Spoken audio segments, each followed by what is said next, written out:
Yellow Productions presents 6 things to know before you go to Fukuoka in Japan. I'm Chris. And Tiffany. This is Yellow Productions. We do travel guides that are fun, informative, and entertaining. This is part of our series on Japan. If you want to see more of them, you'll find a link in the description below. If this is your first time here, make sure to subscribe to not miss any of our new Japan travel guides coming at you, new videos every week. But we are here to talk about Fukuoka. Fukuoka sits on the northern tip of Kyushu. It is the southernmost of Japan's 4 main islands. It's a city of 1.4 million people, and this place, as compared to Tokyo, it's pretty laid back.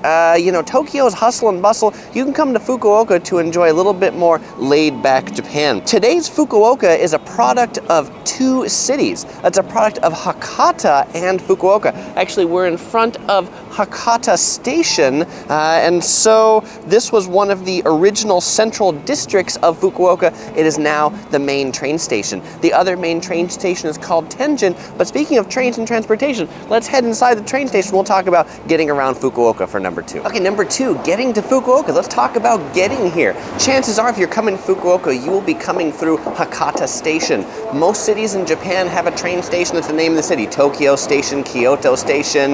In Fukuoka, the main train station is Hakata Station, and you'll be passing through this eventually. If you're flying into Fukuoka, one of the nice things is the airport. It's just a 5-minute subway ride from this main train station. That is if you're coming in the domestic terminal. If you're coming in the international terminal, well, then it's a 15-minute bus ride, because the domestic and the international terminal, they are not connected. The other great way to get to Fukuoka is to take the Shinkansen. The Shinkansen is the bullet train in Japan. It is 2.5 hours from Osaka. If you're coming from Tokyo, then you'll probably want to fly into Fukuoka, because it's about 5 hours by Shinkansen from Tokyo. Your other option, you could drive, rent a car, come down to Kyushu. Kyushu's not as busy or crazy as Tokyo. It probably won't be super useful for you in Fukuoka, but it will be great if you're going out to some of the rest of Kyushu. By the way, if you want to know more about Kyushu, watch my travel guide on 10 things to know before you come to Kyushu. That's the region that Fukuoka is in. Okay, so now let's talk about getting around Fukuoka once you're here. The main methods of transport in Fukuoka, there's the subway. There's 3 or 4 different city subway lines. There's the Nishitetsu bus and train. That is a private train company. There's the JR line. There's the Shinkansen. There's buses, and of course there's taxis. Oh, and did I mention, there's your feet. Topher has little feet. You can walk around too. Central Fukuoka is very walkable. So when you're here, there's lots of different modes of transportation. But if you're used to using Uber and Lyft, those really haven't made it to Japan yet. We haven't seen any of them driving around Fukuoka, so you'll be hailing a taxi the old-fashioned way. The next thing to know before you go to Fukuoka is about food, and they love food so much. In the train station, they've got these huge displays about food. You'll find shops in the train station say souvenirs and gifts. There's not the typical souvenirs you're thinking of. There's going to be food that you can buy. These particular birdies, these are popular here. You want to know what to buy for food souvenirs? Just watch these screens in the train station. Actually, pay attention to me, don't watch those screens. The biggest thing to eat when you're in Fukuoka is ramen. Hakata ramen, it's a certain style of ramen, the same name as this train station. It was originated here. It is a type of ramen with a white milky broth with tonkatsu, or a pork base. There's a ramen street up in the train station. You can check that out. There's about 8 or 10 different ramen vendors there.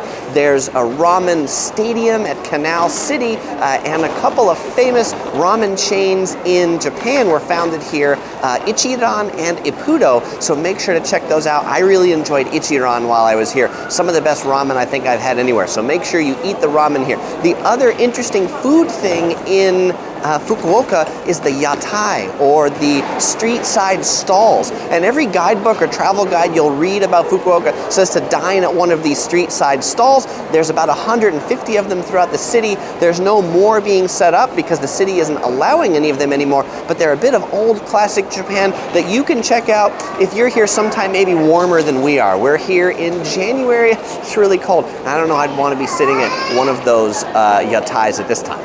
The next thing to know in Fukuoka is about shopping, and I am in front of the Hakata souvenir shop. By the way, that's one of those shops that I talked about that almost all the souvenirs in there are about food. Well, what if you want to buy some things that aren't food? Where should you go? Well, this train station, sounds like everything's in this train station. This train station is huge. There's JR Hakata City. There's a bunch of different shops here. My favorite is Tokyu Hands.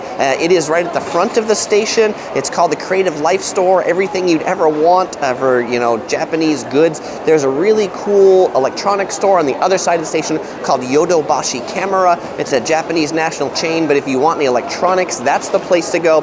If you're looking for more of a local shopping mall, check out Canal City. Canal City is the largest private development ever in Japan. There's about 250 stores there. There's a canal that runs through the middle of it. It has a fountain show. That's a good place. Also, the neighborhood of Tenjin, which is the second main train station, has shops as well. Also, there's underground passageways. So take a look for the shops in the underground passageways. If you're using Google Maps and you can't find the thing that you're looking for, chances are it might be right beneath you or above you, because a lot of times something can be on the 7th or 8th floor of a building as well. Finally, the shops, they don't open very early here. Actually, we were just at Tokyu Hands. It's currently 9:46 in the morning when we're shooting this, and people are standing in line to go in because most shops don't open till 10. So you might walk through one of the shopping malls or train stations and seem like everything's closed or out of business at 9:30, but magically they're all going to open at 10 o'clock and people are going to come in.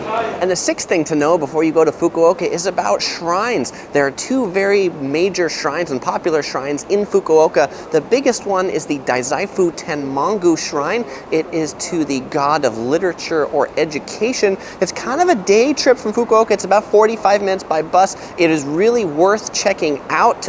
You'll find a link in the description or this card up here to watch my video on it. I've got a whole 7 minutes on that shrine, but it's really neat. If you're preparing for some exams, you want to get into college, go there, make an offering. You might just get lucky. There's another shrine that is in Fukuoka. If you can't make it out to that one, it's called the Kushida Shrine. The Kushida Shrine is right in central Fukuoka, so it's not hard to get at. Because of that, it attracts a lot of foreigners, and so that's when you can check out if you want to see a shrine, but you can't make it out to Daizaifu. Well, the final thing to know about Fukuoka is that you should just come here. I know I said 6 and that's number 7, but you should come. Topher and I really hope you enjoyed this video. If this was your first time here to Yellow Productions, make sure to click this yellow ball to subscribe, or you might enjoy watching some of our other videos from Japan. Click any of them to watch. Links in the description below too. All right, thanks. Bye-bye.